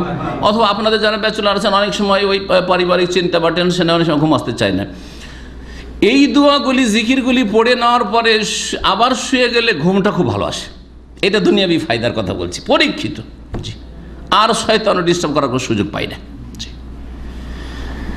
এই তো 6টি বাক্য আপনাদেরকে শোনাইলাম। তারপরে বলছে নবী করিম সাল্লাল্লাহু আলাইহি ওয়াসাল্লাম সুম্মা কালা, তারপরে যদি বলতে পারেন 7 নম্বরে আল্লাহুম্মা গফিরলি, আল্লাহ তুমি মাফ করে দাও। কেউ শুনছেন আল্লাহ পাক ছাড়া। এমন একটা সময় যে সময় বিছানায় আছেন, পাশে স্ত্রী থাকলেও শুনছে না, কারণ ও ঘুমিয়ে আছে, তাই না? আপনি আপনার রব জানছে, শুধু বলছে আল্লাহুম্মা গফিরলি, আল্লাহ আমাকে মাফ করে দাও, আল্লাহ আমাকে ক্ষমা করে দাও। আল্লাহ ইখলাস পছন্দ করেন। সব কিছুর মূল হচ্ছে নিষ্ঠা, ইখলাস, হুলুসিয়াত, যে কত আপনি আন্তরিকতার সাথে বলছেন। এখানে দুনিয়ার কেউ জানতে পারলো না যে কয়বার আপনি এইরকম রাত্রে জাগলেন আর এরকম পড়লেন, তাই না? আর কতবার আপনি আল্লাহুম্মা গফিরলি বলে, কেউ জানেন আল্লাহ পাক জানেন। এইরকম আমল আল্লাহ পাক পছন্দ করে। বিশেষ করে নফলের ক্ষেত্রে, সুন্নত মুস্তাহাবের ক্ষেত্রে আল্লাহ পাক গোপনীয়তা বেশি পছন্দ করেন। যত গোপন রাখবেন তত বেশি তাতে ফজিলত রয়েছে। আল্লাহুম্মা গফিরলি আউদা, অথবা দোয়া করলেন আল্লাহর কাছে ক্ষমা চাইলেন, অথবা অন্য দোয়া করলেন আল্লাহুম্মা রহামনি, আল্লাহ আমার উপর দয়া কর, আল্লাহ আল্লাহুম্মা শফিনি, আল্লাহ আমার রোগটা ভালো করে দাও, আল্লাহুম্মা শফি আহলি, আমার পরিবারকে, আমার স্ত্রী অসুস্থ আছে আল্লাহ তুমি ভালো করে দাও, আল্লাহুম্মা শফি আউলাদি, আল্লাহ আমার ছেলে মেয়েরা অসুস্থ আছে আল্লাহ তুমি ভালো করে দাও, আল্লাহ আমার আব্বা অসুস্থ আছে আল্লাহুম্মা শফি আবি, জরুরি নয় যে আরবিতেই করতে হবে, হ্যাঁ, আল্লাহ আমার আব্বাকে ভালো করে দাও, আম্মা অসুস্থ আছে আল্লাহ, বার্ধক্য আছে আল্লাহ সুস্থ রাখো, আল্লাহ যতদিন রাখবে আল্লাহ সুস্থ রাখো, হ্যাঁ, যাতে করে বিছানায় অসহায় হয়ে না পড়ে থাকি, ইত্যাদি ইত্যাদি। আল্লাহ আমার রুজিতে বরকত দাও, আপনি টেনশনে আছেন, অথবা না এমনিও বরকত চান, আল্লাহ আমার রুজিতে বরকত দাও, আল্লাহ আমার হায়াতে বরকত দাও, আমাকে সমস্ত করে ফিতনা থেকে, দুনিয়ার আজাব, বালা মুসিবত আর আখিরাতের আজাব থেকে আল্লাহ পাক আমাকে রক্ষা করো। যে কোনো দোয়া, আউদা, অথবা দোয়া করলো উস্তুজিবা লাহু, তার দোয়া কবুল করা হয়। রাতের অন্ধকারে আপনার ঘুম ভেঙেছে, সকলে ঘুমিয়ে আছে, অনিচ্ছাকৃত ঘুম ভেঙেছে, ইচ্ছা করো না যে আল্লাহর ইবাদত করবো, দোয়া করবো, সেজন্য জেগেছি, অনিচ্ছাকৃত ঘুম ভেঙেছে, তার আমির আল্লাহ, অনিচ্ছাকৃত ঘুম ভেঙেছে। এই দোয়া যদি করেন উস্তুজিবা লাহু, দোয়া কবুল হবে। তারপরে যদি আরও একটু কদম বাড়াইতে, ফাইন তাওয়াজ্জা, তারপরে উঠে গেলেন যে ঘুমটা যখন ভেঙে গেল, চলো উজু করব, উজু যদি করি, ওয়াসাল্লাহ, তারপর আর এক কথা, উজুটা করলাম তো 2 রাকাত নামাজ পড়ি কমপক্ষে, তাহাজ্জুদ যদি পুরা নাও পড়া অভ্যাস থাকে বা পড়বো না হয়তো, হ্যাঁ, আমার আরও ঘুমের প্রয়োজন আছে, তো ঠিক আছে 2 রাকাত কমপক্ষে পড়েন, 4 রাকাত পড়েন। আপনি বেতরটা যদি না পড়া হয়ে থাকে বেতরটা পড়েন, বেতর পড়ার পরেও আপনি নামাজ পড়তে। অনেকের এই প্রশ্ন, আমি তো বেতর পড়ে শুয়ে গেছি, আর কি নামাজ পড়া যাবে? হ্যাঁ, অবশ্যই পড়া যাবে। শুধু বেতরটা যারা আগে থেকেই নিয়ত করে রাখছে যে আমি তাহাজ্জুদ পড়ব, তার জন্য উত্তম হচ্ছে বেতরটা শেষখানে পড়া। ইজআলু আখিরা সালাতিকুম বিল্লাইলি ভিতরান, নবী সাল্লাল্লাহু আলাইহি ওয়াসাল্লাম বলছেন যে তোমাদের সর্বশেষ নামাজ রাতের করিও বেতরকে করিও। যখন আগে থেকে অগ্রিম ইচ্ছা আছে আমি তাহাজ্জুদ গুজার তাহাজ্জুদ পড়বো, কিন্তু আগে থেকে কোনো ইচ্ছা নেই, হঠাৎ করে জেগে গেলেন অথবা মাঝে মধ্যে যেদিন পারবো পড়ে নেব, সে জোড়া জোড়া পড়বেন, 2, 4, 6, 8, 10, 12 পর্যন্ত পড়ে নেন, যে যতটা পারেন। যদি নামাজ পড়ে কবিলাত সলাত, সেই নামাজ সেই সলাত তার কবুল হয়ে যাবে, আল্লাহর কাছে কবুল হয়ে গেল। এই নির্জনের নামাজ সহিহ বুখারীর 1086 নম্বর হাদিস। বাড়ি থেকে বের হওয়ার সময় কি দোয়া রয়েছে? বিসমিল্লাহি তাওয়াক্কালতু আলাল্লাহি, হ্যাঁ, ওয়ালা হাওলা ওয়ালা কুওয়াতা ইল্লা বিল্লাহ। এর ফজিলতটা শুনেন, এটা পাবেন কি, কত যে লাভ আছে। যদি লাভগুলি আমরা মনে রাখতাম তো আমরা এই গাফিলতি করতাম। কতবার বেরোচ্ছি, অভ্যাস করার, আমি দেখেছি কয়েকবার অভ্যাস করলে এমনিতেই চলে আসবে। হ্যাঁ, দরজা খুলে বেরোলে জুতো স্যান্ডেল পায়ে দিতে মনে চলে আসবে, কিন্তু অভ্যাস করে নিতে হবে। কয়েকদিন একটু মনে রেখে সজাগ হয়ে আপনাকে অভ্যাস করতে হবে। আনাস রাদিয়াল্লাহু তাআলা আনহু থেকে বর্ণিত, রাসূলুল্লাহ সাল্লাল্লাহু আলাইহি ওয়াসাল্লাম বলছেন, মান কালা ইয়ানি ইযা খারাজা মিন বাইতিহি, যেই ব্যক্তি বাড়ি থেকে বের হওয়ার সময় বলল বিসমিল্লাহি তাওয়াক্কালতু আলাল্লাহি, আল্লাহর নামে শুরু করছি আমার বাড়ি থেকে বের হওয়া, আল্লাহর উপর ভরসা রাখছি, ওয়ালা হাওলা ওয়ালা কুওয়াতা ইল্লা বিল্লাহ, লা হাওলা ওয়ালা কুওয়াতা ইল্লা বিল্লাহ, মানে আপনি একটু আগে শুনলেন যে আল্লাহ ছাড়া আমার কোনো শক্তি নেই, সামর্থ্য নেই, ক্ষমতা নেই। ইউকালু লাহু, তখন আল্লাহর পক্ষ থেকে বলা হয় ফেরেশতা মালায়েকার মাধ্যমে, মালায়েকা বলে হুদিতা, তুমি সঠিক রাস্তা পেয়ে গেছো, হেদায়েতের রাস্তা পেয়ে গেছো। হেদায়েত, দুনিয়ার হেদায়েত আর আখিরাতের হেদায়েত বুঝায় আপনাদেরকে। আখিরাতের বা দিনের হেদায়েত বলি, দিনের হেদায়েত মানে দিনের ওপর অটলতা, জান্নাতের রাস্তায় থাকা, এটা হচ্ছে হেদায়েত। আর দুনিয়ার ক্ষেত্রে হেদায়েত মানে সঠিক রাস্তা বা, অর্থাৎ যেই উদ্দেশ্য তুমি বাড়ি থেকে বেরিয়েছো তোমার কাজ সফল হবে। হদিতা, রাস্তা পেয়ে গেছো, বলি না যে তুমি যে কাজে বেরিয়েছো সফল হবে, এটা হদিতা মানে যেই কাজে বেরিয়েছো কি হবে, সফল হবে, কোনো বিপদ আপদ আসবে না, দুর্ঘটনা হবে না, হ্যাঁ, বালা মুসিবত আসবে না, অথবা তুমি ব্যর্থ হয়ে ফিরবে। অনেক সময় ব্যর্থ হয়ে ফিরতে হয়, গেলাম অনেক হয়রান হইলাম কিন্তু কাজ কিছু হইল না, কাজ কিছু হইল না। হুদিতা বিসমিল্লাহি তাওয়াক্কালতু আলাল্লাহি ওয়ালা হাওলা ওয়ালা কুওয়াতা ইল্লা বিল্লাহ যেহেতু বলেছো, সুতরাং হুদিতা তোমাকে রাস্তা দেখিয়ে দেওয়া হয়েছে, দুনিয়া এবং দিনের রাস্তা। ও কুফিতা, এবং তোমার জন্য যথেষ্ট হয়ে গেছে। তোমার জন্য কি হয়েছে, কিসে যথেষ্ট হয়েছে, মানে তোমার হেফাজতের জন্য যথেষ্ট হয়ে গেছে। হ্যাঁ, তোমার হেফাজতের জন্য যত। ও ওকিতা, এবং তোমাকে রক্ষা করা হয়েছে। ওকিতা মানে তোমাকে সমস্ত অনিষ্ট থেকে বাঁচিয়ে দেওয়া হয়েছে। ও তানাহা আনহু শয়তান বা আনকা শয়তান, শয়তান তোমার থেকে দূরে সরে গেছে। শয়তান তোমার যে ক্ষয়ক্ষতি করতো তোমার থেকে কেটে পড়েছে, মানে তোমার রাস্তায় আর দাঁড়াবে না। শয়তান গুমরা করার জন্য যে একে শিরক বিদআত করাবো বা পাপ করাবো, অন্যায় করাবো, হারাম খাওয়াবো, ওটাও করাইতে পারবে না। আর শয়তান হয়তো শারীরিকভাবে ক্ষতি করব, হ্যাঁ, স্বাস্থ্যের দিক থেকে ক্ষতি করব, পারিবারিক দিক থেকে ক্ষতি করব, অর্থের দিক থেকে ক্ষয়ক্ষতি করব, সব ক্ষতি করার চেষ্টা করে যিনি শয়তান। তা না হানকা শয়তান, শয়তান তোমার থেকে কেটে পড়েছে। কতটি ফজিলত, হুদিতা ও কুফিতা ও ওকিতা ও তানা হানকা শয়তান, 4টি ফজিলত। আবু দাউদের হাদিস, তিরমিজি, নাসাইর হাদিস, এবং এই হাদিসটিকে আল্লামা আলবানী সহিহ বলেছেন। আরও আবু দাউদে রয়েছে, শয়তান দেখলো যে এই তো বাড়িতে বের হওয়ার সময় এই দোয়া পড়েই নিল, তখন এক শয়তান যে শুনেছিল আর এক শয়তান যে আরও একটু আশেপাশে আছে ওরা শোনেনি, ওই শয়তানকে বলে বা ওই শয়তানদেরকে বলে ইয়াকুলু শয়তান ওলে শয়তানিন আখার, এক শয়তান আর এক শয়তানকে বলে কাইফা লাকা বিরাজুলিন, তুমি কি করতে পারবে ওই মানুষের, হ্যাঁ, যেই ব্যক্তি কাদ হুদিয়া ওয়া কুফিয়া ওয়া ওকিয়া, যাকে আল্লাহ সঠিক রাস্তা দেখে দেশে সফল হবেই এবং তার জন্য আল্লাহ যথেষ্ট হয়েছে। হ্যাঁ, আল্লাহ পাক কাফা বিল্লাহি শাহিদা, কাফা বিল্লাহি আছে না, ওই কুফিতা ওখান থেকে আল্লাহ যার জন্য কাফি যথেষ্ট হয়েছে। ও ওকিয়া, আর যাকে রক্ষা করা হয়েছে, হেফাজতে রাখা হয়েছে, তার কি করতে পারবে, লাভ নেই। এখানে মেহনত করে শ্রম দিয়ে লাভ নেই, অন্য কাউকে দেখো, অন্য শিকারী খুঁজো। শয়তান কি বলে, এক শয়তান আর এক শয়তানকে বলে যে অন্য শিকারী খুঁজ, একে পারা যাবে না, কারণ একে আল্লাহ সুরক্ষিত করে দিয়েছে। আবু মালিক আশারি, মানে আবু মুসা আশারি বা আবু মালিক আশারি তার আত্মীয়, রাদিয়াল্লাহু তাআলা আনহু থেকে বর্ণিত, রাসূলুল্লাহ সাল্লাল্লাহু আলাইহি ওয়াসাল্লাম বলছেন, আরেকটি হাদিসে সহিহ মুসলিম, আত-তাহুরু শাতরুল ঈমান। এটা একটি ফজিলতের কাজ। দেখেন, তাহারাতের সাথে সাথে জিকিরের কথাও রয়েছে। আত-তাহুরু শাতরুল ঈমান, পবিত্রতা হচ্ছে অর্ধেক ঈমান, পবিত্রতা হচ্ছে অর্ধেক ঈমান। কারণ ইমানের একটা দিক হচ্ছে আভ্যন্তরীণ, একটা হচ্ছে বাহ্যিক। এই হাদিসের ব্যাখ্যাটা শুনেন, একটা হচ্ছে আভ্যন্তরীণ ইমান, একটা হচ্ছে বাহ্যিক ইমান। বোঝা গেছে না? আভ্যন্তরীণ ইমান হচ্ছে শিরক, কুফরি আর মুনাফিকি মুক্ত হয়ে তৌহিদ প্রতিষ্ঠা করা অন্তরে, ঠিক না? এটা হচ্ছে ভিতরকে আপনি শিরক কুফরি থেকে, নেফাক থেকে আর পাপাচার থেকে অন্তরকে পাক করলেন, এটা হচ্ছে ভিতরের পবিত্রতা। আর জাহিরি পবিত্রতা হচ্ছে গোসল ফরজ হয়ে থাকলে গোসল করা, আর উজু না থাকলে উজু করা, এটাকে তাহারাত বলা হয়। তো যখন তাহারাত হচ্ছে একটা জাহিরি তাহারাত, বাহ্যিক তাহারাত পবিত্রতা, আর একটা হচ্ছে আভ্যন্তরীণ বাতেনি পবিত্রতা বা বাতেনি তাহারাত, তাহলে দুটোকে ভাগ করলে কি হয়? আত্মহুর ও শাতরুল ইমান। বাহ্যিক যে পবিত্রতা ওযু, এটা হচ্ছে অর্ধেক ইমান, এটা হচ্ছে অর্ধেক ইমান। আর ভিতরে যেটা পবিত্রতা সেটা হচ্ছে আভ্যন্তরে, সেটা হচ্ছে অর্ধেক ইমান, আত্মহুর ও শাতরুল ইমান। আলহামদুলিল্লাহ, সুবহান আলহামদুলিল্লাহ।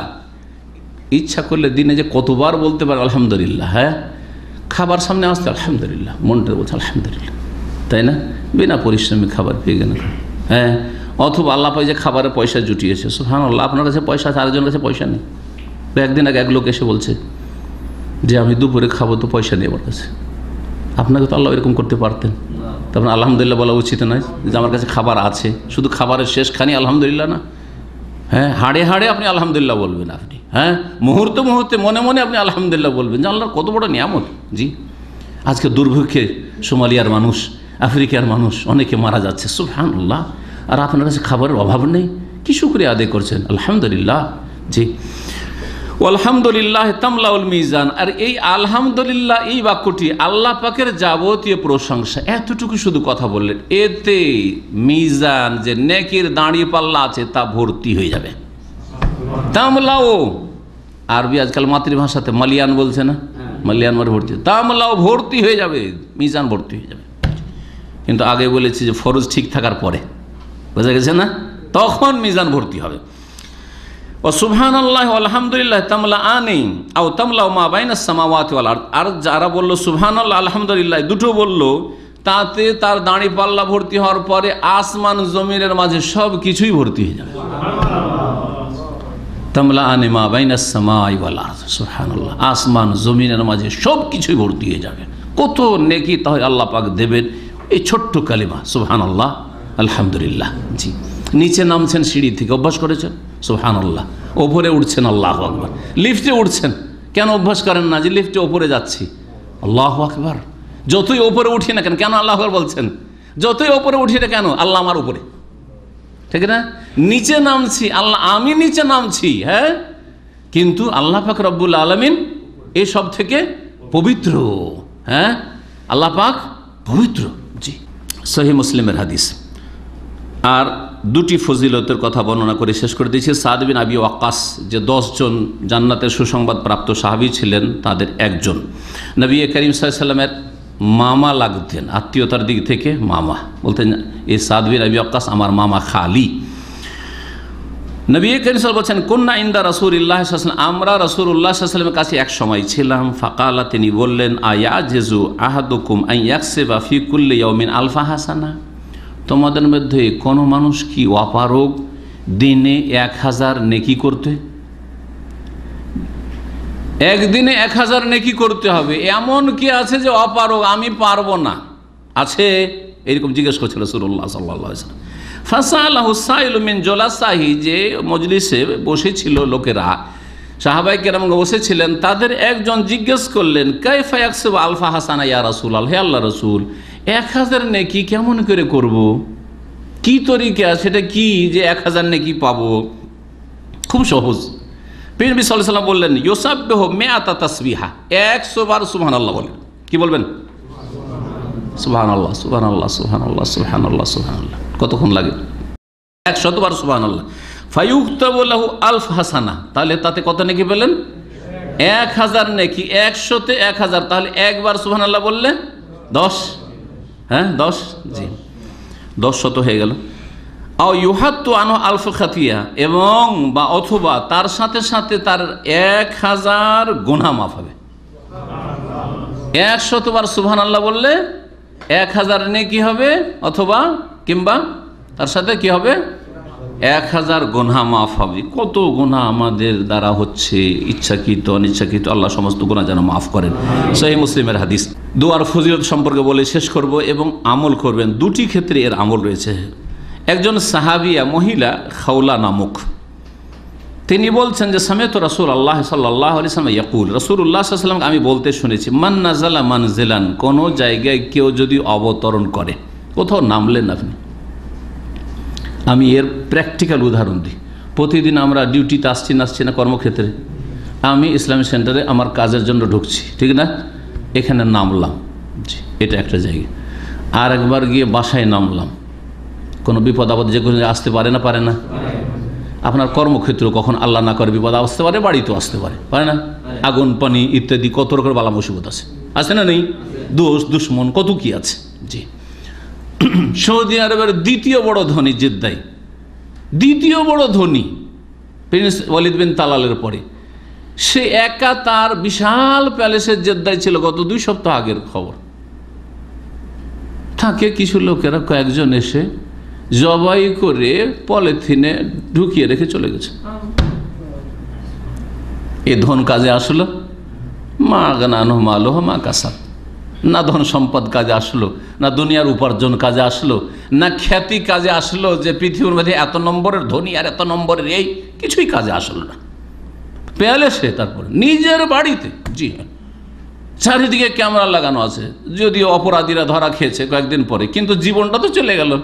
আর অপরাধী ধরা খেলো, তাদেরও জীবন যাবে, কিন্তু এই লোক তার ধন সম্পদ দিয়ে, হ্যাঁ, তার প্রভাব দিয়ে নিজেকে তো রক্ষা করতে পারলো না। বালা মুসিবত আসলো না। তো যে কোনো মানুষের ওপর সম্ভাবনা আছে, যে কোনো জায়গায় বালা মুসিবত আসতে পারে। যেখানে নামলেন, যারা গাড়ি চালান অথবা সফরে যাচ্ছেন, এখান থেকে মক্কা মদিনা রিয়াদ যাচ্ছেন, পেট্রোল পাম্পে নামলেন, ওইটা আপনার মঞ্জিল, কিছুক্ষণের জন্য নামলেন। যে কোনো বিপদ আপদ আসতে পারে না? আসতে পারে। হোটেলে গিয়ে নামলেন আপনি, নতুন হোটেল, অভ্যাস করে নিয়েছে আলহামদুলিল্লাহ, হোটেলে ঢুকতেই দোয়া বেরিয়ে যাবে মুখ দিয়ে। এয়ারপোর্টে কোনো জায়গায় গিয়ে নামলেন, কত বালা মুসিবত আসতে পারে। আজকাল দিনদার ধার্মিকদের ওপর আরও বালা মুসিবত বেশি, হ্যাঁ, শয়তানদের পক্ষ থেকে। মানুষ শয়তান চেন শয়তান। আপনি এয়ারপোর্টে নামতেই এই দোয়া পড়ে নেবেন, প্লেনে চড়তে এই দোয়া পড়ে নেবেন। যে কোনো ক্ষেত্রে এখন আপনি নিয়ে নেন। জি, শ্বশুর বাড়ি গেলেন, আত্মীয়র বাড়ি গেলেন, যে কোনো জায়গায় যান না কেন, যে কোনো মনজিলে যে কোনো জায়গায় নামেন না কেন, মান্নাজালা মানজালান, কেউ কোনো জায়গায় অবতরণ যদি করে, সুম্মা কালা, অতপর যদি বলে আউযু বিকালিমাতিল্লাহি তাম্মাতি মিন শাররি মা খালাক, দোয়া মুখস্থ আছে, আমি আশ্রয় গ্রহণ করছি আল্লাহ পাকের পূর্ণ কালেমার আশ্রয় গ্রহণ করছি, আল্লাহর বাণীর আশ্রয় গ্রহণ করছি, আল্লাহর বাণী, আল্লাহর গুণ, মিন শাররি মা খালাক, তার সৃষ্টির যাবতীয় অনিষ্ট থেকে।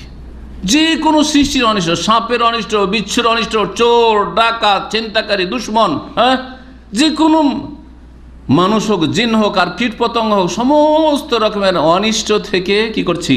সৃষ্টির অনিষ্ট থেকে আমি আল্লাহর আশ্রয় গ্রহণ করছি।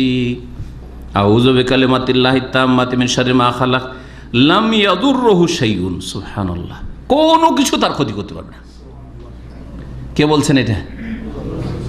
সবচাইতে বড় সত্যবাদী মানুষ রাসূলুল্লাহ সাল্লাল্লাহু আলাইহি ওয়াসাল্লাম বলছেন, যিনি ওহী ছাড়া নিজের পক্ষ থেকে একটিও কথা বলেননি দিনের ক্ষেত্রে। জি, বলছেন লাম ইয়াদুররুহু শাইউন, কোনো কিছু তার ক্ষতি করতে পারবে না। আপনার ইয়াকিন যেমন থাকবে, ইমান যদি দুর্বল, কি জানি পড়লাম তাহলে জানি না কি যে হয়, তাহলে আপনার ইমানই নেই, তখন ক্ষতি হতে পারে। ইয়াকিন থাকতে হবে আপনার, আমি আল্লাহর কথা আমি বিশ্বাস করি 100-তে 100, রাসূলুল্লাহ সাল্লাল্লাহু আলাইহি ওয়াসাল্লামের কথা 100-তে 100 বিশ্বাস করি ইয়াকিনের সাথে আপনি পড়বেন। আপনি যে কোনো দোয়ার ফলাফল কিন্তু নির্ভরশীল আপনার ইয়াকিনের ওপর, দৃঢ় প্রত্যয়ের ওপর। হাত্তা ইয়ারতাহিলা মিন মানজিলিহি যালিক, যতক্ষণ পর্যন্ত সেখান থেকে প্রস্থান না করবে, ডিপারচার না হবে, যতক্ষণ ওখান থেকে না গেছে কোনো কিছু ক্ষতি করতে পারবে না। জি হ্যাঁ, জালেম সামনে বসে আছে, ওখান দিয়ে আমাকে পার হইতে হবে, হ্যাঁ, অথবা যে কোনো জায়গায় অনেক সময় আপনার কাগজপত্রের দুর্বলতা আছে, এটাও বলি, গাড়ির কাগজের দুর্বলতা আছে, কি জানি কি যে হয় না হয়, পড়েন আউযু বিকালিমাতিল্লাহি তাম্মাতি মিন শাররি মা খালাক, পড়েন। জি, পড়েন, এবং আল্লাহর কাছে যদি আপনার পক্ষ থেকে অবহেলা ত্রুটি হয়ে থাকে, তো আল্লাহর কাছে ক্ষমাও চান যে আল্লাহ আমার ত্রুটি, আল্লাহ তুমি মাফ করে দাও। এই দোয়াটি পড়ার আর একটা ক্ষেত্র আছে। একটা ক্ষেত্র তো বললাম যে কোনো জায়গায় নামলে, আর একটি ক্ষেত্র হচ্ছে সন্ধ্যাবেলা পড়া। সন্ধ্যাবেলা পড়ে নেবেন একই দোয়া, কিন্তু সন্ধ্যাবেলার ফজিলত। এই হাদিসটি সহিহ মুসলিমের 4881 নম্বর হাদিস, যেটা বললাম যে কোনো জায়গায় নাম হলে এই দোয়া পড়বেন। আবু হুরায়রা রাদিয়াল্লাহু তাআলা আনহু থেকে সহিহ মুসলিমের হাদিস নম্বর 2709 বলছেন, যা রাজুলুন নবী সাল্লাল্লাহু আলাইহি ওয়াসাল্লাম, একজন লোক নবী সাল্লাল্লাহু আলাইহি ওয়াসাল্লামের কাছে আসলো। আসার পর, ইয়া রাসূলুল্লাহ মা লাকিতু মিন আকরাবিল লাদাগাতিল বারিহা, গত রাতে কি যে আমার কষ্ট হয়েছে, কি যে আমার কষ্ট হয়েছে, আমাকে একটা বিচ্ছুতে দংশন করেছিল। বিচ্ছু দংশন বুঝেন না? ও মারাত্মক মারাত্মক ব্যথা হয়, জি মারাত্মক কষ্ট। এই বিচ্ছুতে আমাকে দংশন করেছে। কালা নবী সাল্লাল্লাহু আলাইহি ওয়াসাল্লাম বলে, আমা লাউ কুলতাহিনা আমসাইতা, সন্ধ্যাবেলা যদি এই দোয়াটি বলে নিতে তাহলে এটা হইতো না তোমার। সন্ধ্যাবেলা যদি এটা বলে নিতে, কি আউযু বিকালিমাতিল্লাহি তাম্মাতি মিন শাররি মা খালাক লাম তাদুররুকা, তাহলে এই বিচ্ছু তোমার ক্ষতি করতে পারতো না। সুবহানাল্লাহ, চিন্তা করতে পেরেছেন? অভ্যাস করেন সন্ধ্যাবেলা, মাগরিবের সলাতের পরে পরে অথবা আসরের সলাতের পরে, যে কোনো সময় পড়ে নিতে পারেন। সন্ধ্যা মানে আসরের সলাতের পর থেকে পড়তে পারেন আপনি। মাগরিব পরে পড়ে নেন, তারপরে ভুলে গেছেন দেখছি আজকে মাগরিব পরে পড়া হয়নি রে, মনে করে রাখেন, এসা পরে পড়ে নেন আউযু বিকালিমাতিল্লাহি তাম্মাতি মিন শাররি মা খালাক। কোনো কিছুই সারা রাত ক্ষতি করতে পারবে না। হ্যাঁ, কোন জায়গায় নামলেন আউযু বিকালিমাতিল্লাহি তাম্মাতি মিন শাররি মা খালাক লাম ইয়াদুররুহু শাইউন হাত্তা ইয়ারতাহিলা মিন মানজিলিহি যালিক, যতক্ষণ সেখানে থাকছেন কোনো কিছু আপনার ক্ষতি করতে পারবে না। আল্লাহ পাক রব্বুল আলামিন যেন আমাদের দুনিয়ার হেফাজতের তৌফিক দান করেন, আখিরাতের হেফাজতের জন্য ভালো আমলে তৌফিক দান করেন।